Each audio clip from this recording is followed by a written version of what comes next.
చిలకలూరిపేట పట్టణంలో మాజీ ఎమ్మెల్యే సోంపెల్లి రాధాకృష్ణకు ఘన నివాళులు.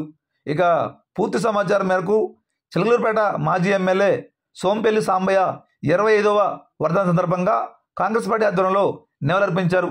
సందర్భంగా పట్టణంలో శుక్రవారం మధ్యాహ్నం 3 గంటల సమయంలో కాంగ్రెస్ పార్టీ కార్యాలయం వద్ద సాంబయ్య విగ్రహానికి పూలమాల వేసి శ్రద్ధాంజలి ఘటించారు. ఈ సందర్భంగా నియోజకవర్గ ఇన్ఛార్జి రాధాకృష్ణ మాట్లాడుతూ చిలకలూరిపేట అభివృద్ధిలో ఎంతో కీలకంగా వ్యవహరించిన మహానాయకుడని కొనియాడారు. ఈ కార్యక్రమంలో గోవిందు, శంకరు, పలువురు కాంగ్రెస్ పార్టీ నాయకులు, కార్యకర్తలు తదితరులు పాల్గొనడం జరిగింది. సహోదరులైనటువంటి దివంగత నేతలు సోమేపల్లి సాంబయ్య గారికి, డాక్టర్ వైఎస్ రాజశేఖర రెడ్డి గారికి చిలకలూరిపేట నియోజకవర్గ కాంగ్రెస్ పార్టీ తరఫున ఘనమైనటువంటి నివాళులు అర్పిస్తున్నాం.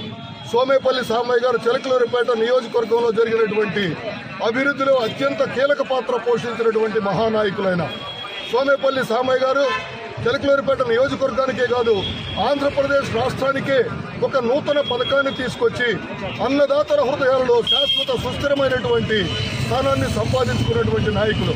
ఆనాడు సాగునీటి సమస్య ఎదుర్కొంటున్నటువంటి అన్నదాతలను హక్కున చేర్చుకోవాలి, అన్నదాతలకు అండగా నిలబడాలి, అన్నదాతలకు ఒక అపూర్వమైనటువంటి మంచి పథకాన్ని అందించాలనేటువంటి ఆలోచన చేసిన తరుణంలో శ్రీమతి ఇందిరా గాంధీ గారు ఆంధ్రప్రదేశ్ రాష్ట్రం నుంచి పార్లమెంట్ సభ్యురాలుగా ఎన్నికవటం, అమ్మ ఇందిరమ్మ కూడా ఆంధ్రప్రదేశ్ రాష్ట్రానికి ఒక మహోజ్వలమైన పథకాన్ని ప్రవేశపెట్టాలనేటువంటి ఆలోచన చేసినటువంటి సమయంలో సోమేపల్లి సాంబయ్య గారి ప్రతిపాదన మేరకి ఎత్తిపోతల పథకాలు ఆంధ్రప్రదేశ్ రాష్ట్రంలో ప్రారంభించబడినాయని చెప్పి చిలకలూరిపేట కాంగ్రెస్ పార్టీ నాయకులుగా మేము గర్వంగా చెప్పుకుంటున్నామని చెప్పి కూడా ఈ సందర్భంగా తెలియజేస్తున్నాం.